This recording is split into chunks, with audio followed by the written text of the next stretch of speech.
Hi students, good morning. देखो, आज की क्लास जो अपने रहने वाली है काफ़ी मोस्ट इम्पोर्टेंट और लेंथी क्लास रहने वाली है।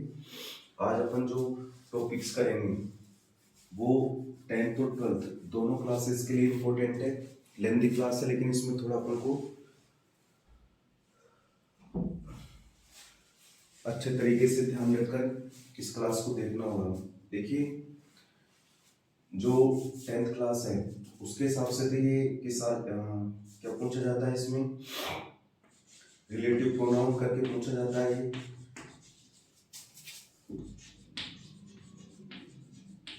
और जो 12th क्लास है उसके 12th क्लास में इसको पूछा जाता है क्लोज नाउन से। दोनों में ये सेम टॉपिक है और ये एग्जाम में जरूर आता है, 2 मार्क्स का आता है, याद रखना है। इसको अपन एक ही क्लास में कंप्लीट करेंगे।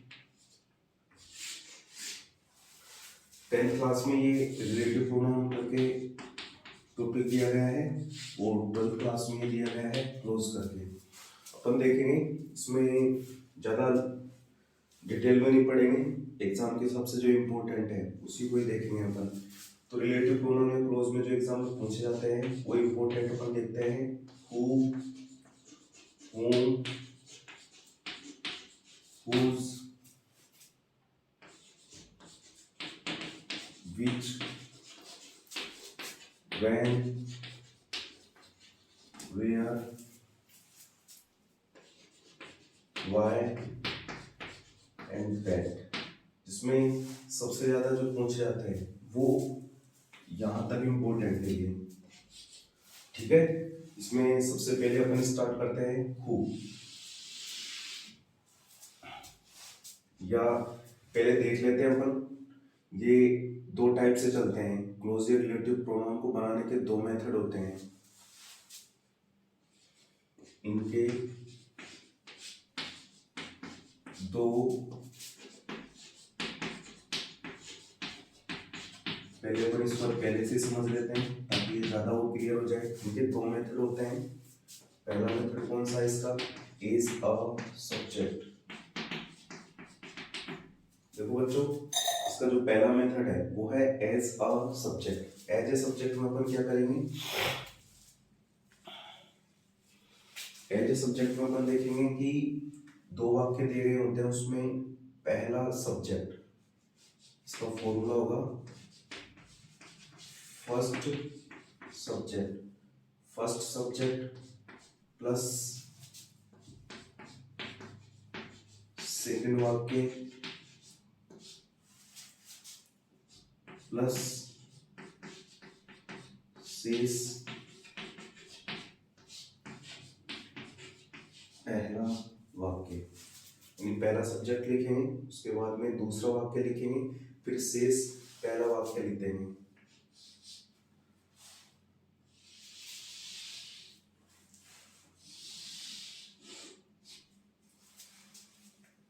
और इसमें लगाना क्या है वो चीज भी अपन को देखनी है। इसमें लगाना है अपन को रिलेटिव प्रोनाउन या क्लोज। तो यहाँ पर थोड़ा सा अपन जगह छोड़ के ये लिख देते हैं कि क्लोज लगाएंगे। इसमें क्लोज या रिलेटिव प्रोनाउन जो भी पूछा गया है वो इसमें ऐड कर देंगे अपन। जिससे हु पूछा गया तो हु लगा देंगे, यानी पहला सब्जेक्ट लिखेंगे, उसके बाद क्लोज लगाएंगे, फिर दूसरा वाक्य उतारेंगे, फिर शेष पहला वाक्य उतारेंगे। पहले सब्जेक्ट के बाद में अपन को क्लोज लगाना है, ये पहला हो गया। दूसरा है मेरे इसका as a subject. As a subject वाले में क्या करेंगे? इसमें पहला वाक्य उतार देंगे प्लस पहले वाक्य के बीच में क्या लगा देंगे? क्लोज या जो रिलेटिव प्रोनाउन पूछा जा रहा है, क्लोज या रिलेटिव प्रोनाउन प्लस दूसरा वाक्य। ये एज ए सब्जेक्ट वाला हो गया। इतना सा अपन को याद रखना है। अगर ये याद हो जाती है पूरी प्रॉब्लम दूर हो जाएगी अपनी। कैसे? इसके दो मेथड होते हैं। एक तो एज ए सब्जेक्ट वाला होता है, एज ए ऑब्जेक्ट वाला एक होता है एज ए ऑब्जेक्ट वाला मेथड। एज ए सब्जेक्ट वाले मेथड में अपन क्या करेंगे? एज ए सब्जेक्ट वाले मेथड में अपन पहला सब्जेक्ट लिखेंगे, पहले वाक्य का सब्जेक्ट लिखेंगे, उसके बाद में क्लोज या रिलेटिव प्रोनाउन लगाएंगे पहले वाक्य के सब्जेक्ट के बाद, फिर दूसरा वाक्य लिखेंगे और फिर शेष पहला वाक्य लिख देंगे।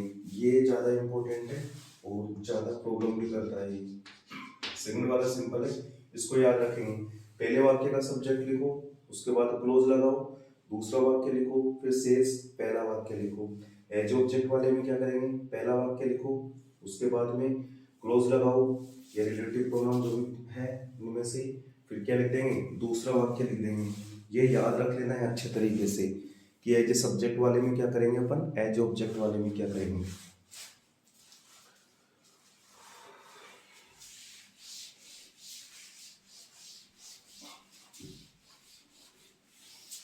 अब देखो इसमें अपन पहला पढ़ेंगे, पहला रिलेटिव प्रोनाउन कौन सा है अपना, हु। इसका मतलब होता है जो या जिसने, जो या जिसने। देखो यह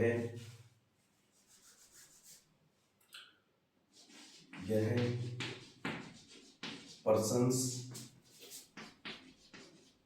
यह पर्सन्स व्यक्तियों के लिए आता है, यह पर्सन्स व्यक्तियों के लिए आता है। अब क्या करेंगे इसमें, दूसरे वाक्य में हु के लिए देखो, दूसरे वाक्य में हु आते हैं, उनको याद रखना है। दूसरे वाक्य में सब्जेक्टिव केस, दूसरे वाक्य में सब्जेक्टिव केस अपन को याद रखना है। सब्जेक्टिव केस प्रोनाउन के कौन कौन से होते हैं, आई, वी, यू, ही, सी, दे। दूसरे वाक्य में subjective case I, we, you, he, she, they को पहचानते हैं। यानी पहला अपना काम है कि दूसरे वाक्य में सब्जेक्टिव केस इनको पहचानेंगे। इसमें सबसे ज्यादा इंपॉर्टेंट है ही, सी और दे, ये ज्यादा मोस्ट है, एग्जाम में इनमें से पूछेगा। दूसरे वाक्य में अपन क्या करेंगे, इन तीनों को पहचानेंगे। क्या आते ही, हु आते ही। फिर आगे क्या है, फिर इनकी तुलना, फिर इनकी तुलना पहले वाक्य के, फिर इनकी तुलना पहले वाक्य के सब्जेक्ट या ऑब्जेक्ट से करते हैं, पहले वाक्य के सब्जेक्ट या ऑब्जेक्ट से करते हैं। फिर आगे देखो, यदि तुलना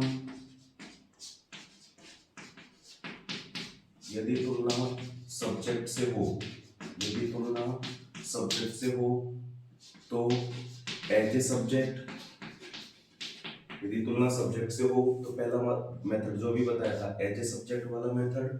और यदि तुलना ऑब्जेक्ट से हो, यदि तुलना किससे हो, ऑब्जेक्ट से हो, तो उसमें कौन सा वाला मेथड लगाएंगे अपन, एज ए ऑब्जेक्ट वाला मेथड, एज ए ऑब्जेक्ट। दोबारा से देखो इसको, हु के लिए, हु पर्सन व्यक्तियों के लिए आता है। इसमें अपन क्या करेंगे, दूसरे वाक्य में सब्जेक्टिव केस को पहचानेंगे। सब्जेक्टिव केस अपन को याद रखना है, इंपॉर्टेंट, ही, सी या दे ही है, इनको पहचानेंगे। फिर इनकी तुलना पहले वाक्य के सब्जेक्ट या ऑब्जेक्ट से करेंगे। यदि तुलना सब्जेक्ट से हो तो एज ए सब्जेक्ट वाला मेथड, और यदि तुलना ऑब्जेक्ट से हो तो एज ए ऑब्जेक्ट वाला मेथड लगाएंगे। अब अपन ने पढ़ लिया कि एज ए सब्जेक्ट वाला मेथड क्या होता है और एज ए ऑब्जेक्ट वाला मेथड क्या होता है। अब इस चीज को अपन एग्जांपल से समझेंगे। जैसे मैंने एग्जांपल लिख दिया,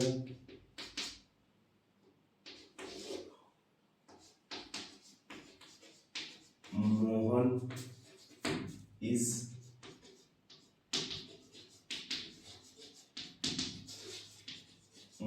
is an intelligent boy, he topped the class। मान लो यही अपने बोर्ड एग्जाम में आ गया और किससे कनेक्ट करवा रहा है इसको, हु से।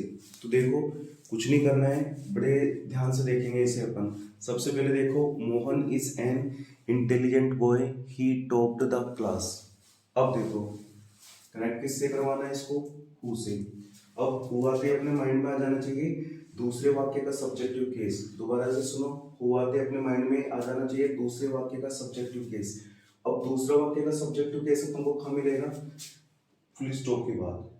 पहले वाक्य का जो सेंटेंस कंप्लीट हो रहा है उसके फुल स्टॉप के जस्ट बाद में अपन को क्या मिल जाएगा? सब्जेक्टिव केस मिल जाएगा।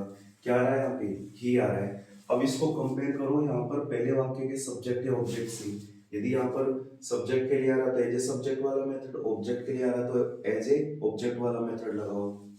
देखो ये किसके लिए आ रहा है, पहचानो ये किसके लिए आ रहा है। Mohan is a boy, intelligent boy, he top the class. Mohan एक इंटेलिजेंट लड़का है, उसने क्लास को टॉप किया है। तो यहाँ पे ही से क्वेश्चन करो, किसने क्लास को टॉप किया है? किसने क्लास को टॉप किया है? तो क्लास को किसने टॉप किया है? मोहन ने। तो अपन को पता लग गया कि ही किसके लिए आ रहा है? ये आ रहा है भाई मोहन के लिए। और ये मोहन स्टार्टिंग में आ रहा है तो किसका काम कर रहा है? ये सब्जेक्ट का काम कर रहा है। किसका काम कर रहा है? सब्जेक्ट का काम कर रहा है। तो अपन यहाँ पर इस चीज को दोबारा से राइट कर लेंगे ताकि अच्छे तरीके से समझ में आए कि एज ए सब्जेक्ट वाला मेथड होता क्या है। तो अपन लिख देंगे यहाँ पे हु के लिए एज ए सब्जेक्ट वाला मेथड। वैसे अपन ने वहां पे डिस्कस कर ही लिया था, फिर भी एक बार अपन लिख ही लेते हैं एज ए सब्जेक्ट का फॉर्मूला क्या होता है। यानी पहले वाक्य का सब्जेक्ट पूरा लिख देते हैं अपन। पहले वाक्य का सब्जेक्ट, उसके बाद में क्या लगा देंगे? हु लगा देंगे। फिर दूसरा वाक्य लिखेंगे, उसके बाद में शेष पहला वाक्य। शेष पहला वाक्य जो अपन ने वो मेथड लिखा था उसको की फॉर्म में देख लिया है एज ए सब्जेक्ट के लिए। सबसे पहले वाक्य का सब्जेक्ट लिखो, फिर हु लगाओ, दूसरा वाक्य, फिर शेष पहला वाक्य। इसमें नोट डाल के लिख लेना। दूसरे वाक्य में से सब्जेक्टिव केस को हटा देते हैं। दूसरे वाक्य से सब्जेक्टिव केस कौन कौन से हैं?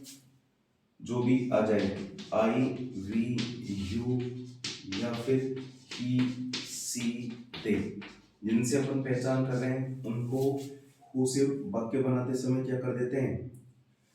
सब्जेक्टिव केस को हटा देते हैं। अब देखो यहाँ पर सब्जेक्टिव केस क्या आया था? ही। तो हु से वाक्य बनाएंगे तो इसको क्या कर देंगे अपन? हटा देंगे।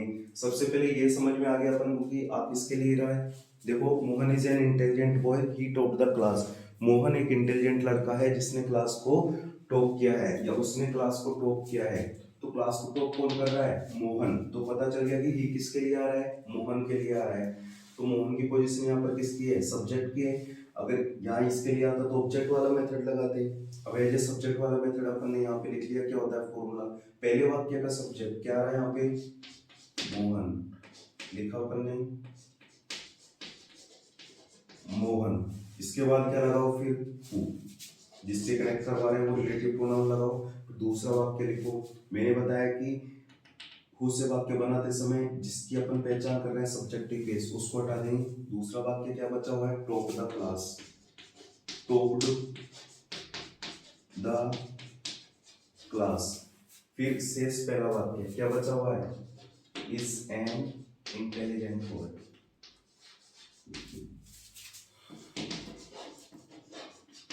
Is an intelligent boy. दोबारा से देखो, पहले वाक्य का सब्जेक्ट लिख दिया, हु लगा दिया। फिर दूसरा वाक्य मैंने नोट डाल के लिखा है सब्जेक्टिव केस, इसको हटा देंगे, हटा दिया। दूसरा वाक्य बचा टॉप द क्लास। फिर शेष पहला वाक्य तो मोहन लिख दिया इज एन इंटेलिजेंट बॉय, उसको लास्ट में लिख देंगे। बहुत सिंपल है। थोड़ा सा अपन को याद रखना है कि सब्जेक्टिव केस हुआ थे, सब्जेक्टिव केस पहचानना अपन को, इतना सा याद रखना है बस। सेकंड वाला सेंटेंस लिखो।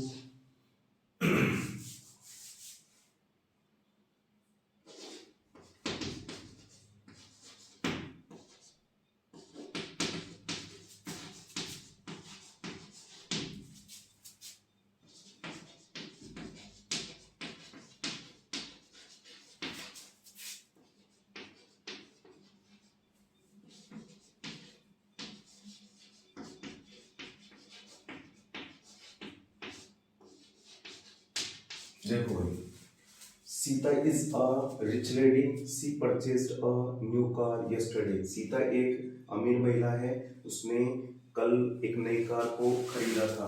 अब इसे उसे बनाना है, वही अपन को याद रखना है। वो आगे दूसरे वाक्य में सब्जेक्टिव केस को देखेंगे कि सब्जेक्टिव केस क्या है। बनाने की कोशिश करो, बहुत सिंपल है। Sita is a rich lady, she purchased a new car yesterday. तो यहाँ पे देखो सी को आते हैं, अपन देखेंगे दूसरे वाक्य का सब्जेक्टिव केस क्या आ रहा है। यहाँ पे सी आ रहा है, सी को कंपेयर करो पहले वाक्य के सब्जेक्टिव ऑब्जेक्ट से, किसके लिए आ रहा है। She purchased a new car yesterday, उसने कल एक नई कार खरीदी थी। किसने एक नई कार खरीदी थी, वो आते ही दूसरे वाक्य के सब्जेक्ट से क्वेश्चन करो, किसने किसने खरीदी थी एक नई कार, सीता ने। रिच लेडी तो उसकी विशेषता बता रहा है, हमको पता चल गया ये किसके लिए आ रहा है, सीता। जहां तक है नाम के लिए कंपैरिजन करना है अपन को, ठीक है। सी किसके लिए आ रहा है यहाँ पर, सीता के लिए, और सीता की पोजीशन क्या है यहाँ पर, सब्जेक्ट वाली। तो अपन को पता लग गया कौन सा वाला मेथड लगेगा, एज ए सब्जेक्ट वाला। एज ए सब्जेक्ट वाला मेथड अपन को पता है, पहले वाक्य का सब्जेक्ट लिखो, उसके बाद में जिससे कनेक्ट करवा रहा है को उसे लिखो। इसको अपन पहचान करने के लिए रह रहे हैं, तो लिखते समय इसको नहीं लिखेंगे। क्या बचा दूसरा वाक्य, परचेज्ड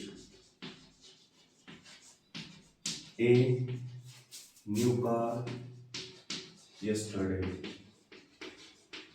इसके बाद शेष पहला वाक्य क्या बचा हुआ, is a rich lady, is a rich lady.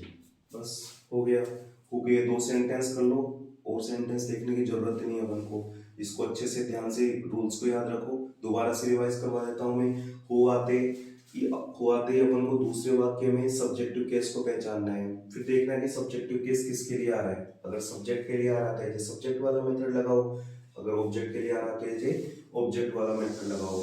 Subjective case अपन को पता है ही सी इट और आई वी यू दे होता है। इट नहीं आता है, आई we you he she they, he she दे ज्यादा इंपॉर्टेंट है। दूसरा वाला मेथड है हु के लिए, एज ए ऑब्जेक्ट वाला मेथड।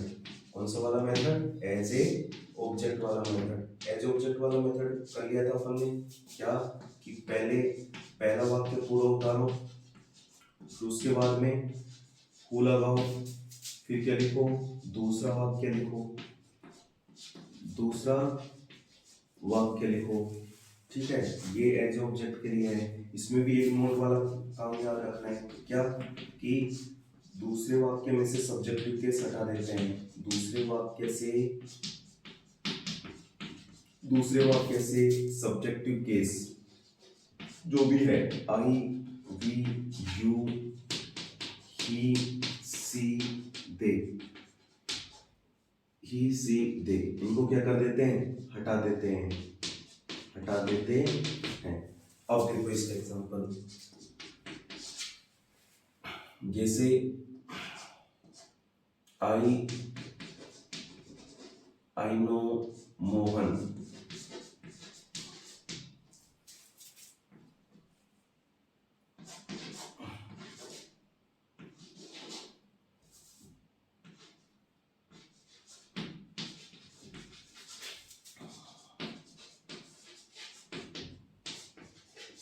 देखो भाई, I know Mohan he is very honest, I know Mohan he is very honest, वो लिखा हुआ है यहाँ पर। अब देखो क्या करेंगे इसके लिए, अपन हु आ रहा है तो दूसरे वाक्य में सब्जेक्टिव केस पहचानेंगे। हु आते ही अपना ये हु है ना, ये क्लिक कर जाना चाहिए माइंड में कि हु आ किसके लिए रहा है। ये आते अपने माइंड में क्लिक हो जाना चाहिए कि हु किसके लिए आ रहा है। तो दूसरे वाक्य का सब्जेक्टिव केस के लिए आता है। दूसरे वाक्य का सब्जेक्टिव केस क्या आ रहा है यहाँ पर, ही आ रहा है। अब इस ही को कंपेयर करोगे ये किसके लिए आ रहा है, ही इज वेरी ऑनेस्ट, वह बहुत ईमानदार है। तो कौन बहुत ईमानदार है, कौन बहुत ईमानदार है, तो बताओ इसमें कौन ईमानदार है। आई नो मोहन, मैं मोहन को जानता हूँ वह बहुत ईमानदार है। मैं मोहन को जानता हूँ वह बहुत ईमानदार है। देखो मैंने पहले कह दिया था टेंस की वीडियो ज्यादा इंपॉर्टेंट है। टेंस अगर अपन से आते हैं तो 50% इंग्लिश का काम बहुत इजी हो जाता है। जैसे क्वेश्चंस बनाने का है, लेटर वगैरह है, जैसे सेंटेंस ग्रामर वगैरह पढ़ने का काम है, तो टेंस ज्यादा रोल आते हैं। Present simple, I know Mohan, मैं मोहन को जानता हूँ, इज वेरी ऑनेस्ट, वह बहुत ईमानदार है। तो कौन बहुत ईमानदार है भाई, मोहन।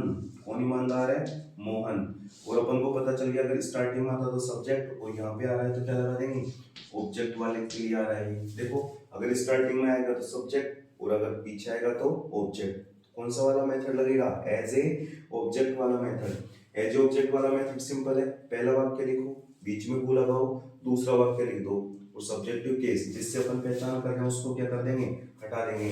बहुत सिंपल है, देखो कैसे कैसे बनेगा इसका।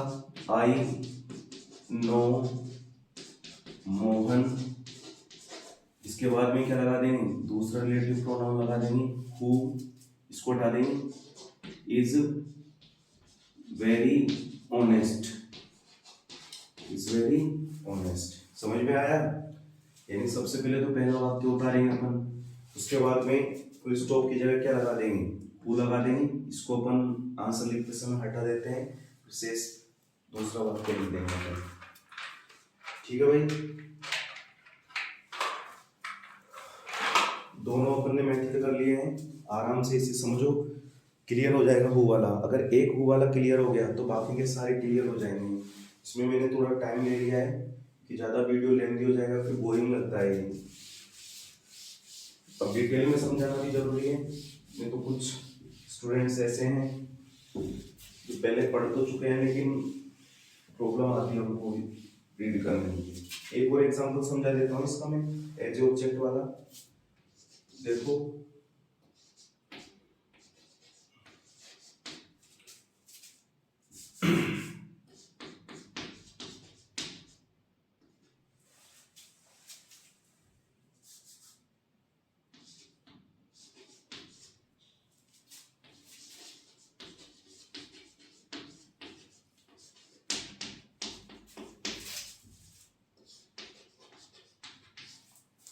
समझो, हु से कह रहा है, अब हु से कह रहा है तो दूसरे वाक्य के सब्जेक्टिव केस पे जाएंगे। मिल गया? सी। अब इसका पहले ट्रांसलेट कर लो, करना चाहो तो। आई मेट नेहा, मैं नेहा से मिला था। सी गेव मी ए बुक, उसने मुझे एक पुस्तक दी थी। दोनों सेकंड फॉर्म में पास्ट सिंपल है। अब उसने मुझे एक पुस्तक दी थी, तो किसने मुझे एक पुस्तक दी थी? फीमेल आ रहा है। किसने मुझे एक पुस्तक दी थी? नेहा ने दी थी। अब नेहा ने दी थी, इसकी पोजीशन क्या हो गई यहाँ पर? ऑब्जेक्ट वाली हो गई। तो एज ऑब्जेक्ट वाला मेथड क्या करते हैं? एज ऑब्जेक्ट वाले मेथड में अपन आई मेट नेहा लिखा हुआ है, पहला वाक्य लिखो, लिख दिया अपन ने पहला वाक्य, फिर क्या लगाओ? हु लगाओ, इसको हटा देंगे, हु लगा दिया, लगा दिया। उसके बाद दूसरा वाक्य लिखो, दूसरा वाक्य क्या लिखा हुआ है? Gave me a book. Very simple, बस। दूसरा लिखेंगे अपन हूं वाला, कौन सा? हूं। अब इसके लिए इतना डिटेल में पढ़ने की जरूरत नहीं है। क्या करेंगे इसके लिए? अपन दूसरे वाक्य में ऑब्जेक्टिव केस को पहचानते हैं। उनके लिए क्या करेंगे? दूसरे वाक्य में ऑब्जेक्टिव केस को पहचानते हैं। ऑब्जेक्टिव केस लिख लेना ब्रैकेट में। ऑब्जेक्टिव केस होते हैं मी, अस, यू, हिम, हर, देम। दूसरे वाक्य में ऑब्जेक्टिव केस में स्टार लगा देता हूँ, कौन कौन से इंपॉर्टेंट है वही करना है। हिम और देम को पहचानते हैं, को पहचानते हैं। अब वही वाली थ्योरी है कि फिर इनकी तुलना पहले वाक्य के सब्जेक्ट या ऑब्जेक्ट से करेंगे। यदि तुलना सब्जेक्ट से हो तो एज ए सब्जेक्ट वाला मेथड, और यदि तुलना ऑब्जेक्ट से हो तो एज ए ऑब्जेक्ट वाला मेथड। देखो इनको पहचानते हैं, फिर इनकी तुलना पहले वाक्य के सब्जेक्ट या ऑब्जेक्ट से करते हैं। फिर इनकी तुलना पहले वाक्य के सब्जेक्ट या ऑब्जेक्ट से करते हैं। यदि तुलना सब्जेक्ट से हो, यदि तुलना सब्जेक्ट से हो तो एज ए सब्जेक्ट वाला मेथड, एज ए सब्जेक्ट वाला मेथड। याद हो गया वो एज ए सब्जेक्ट वाला मेथड?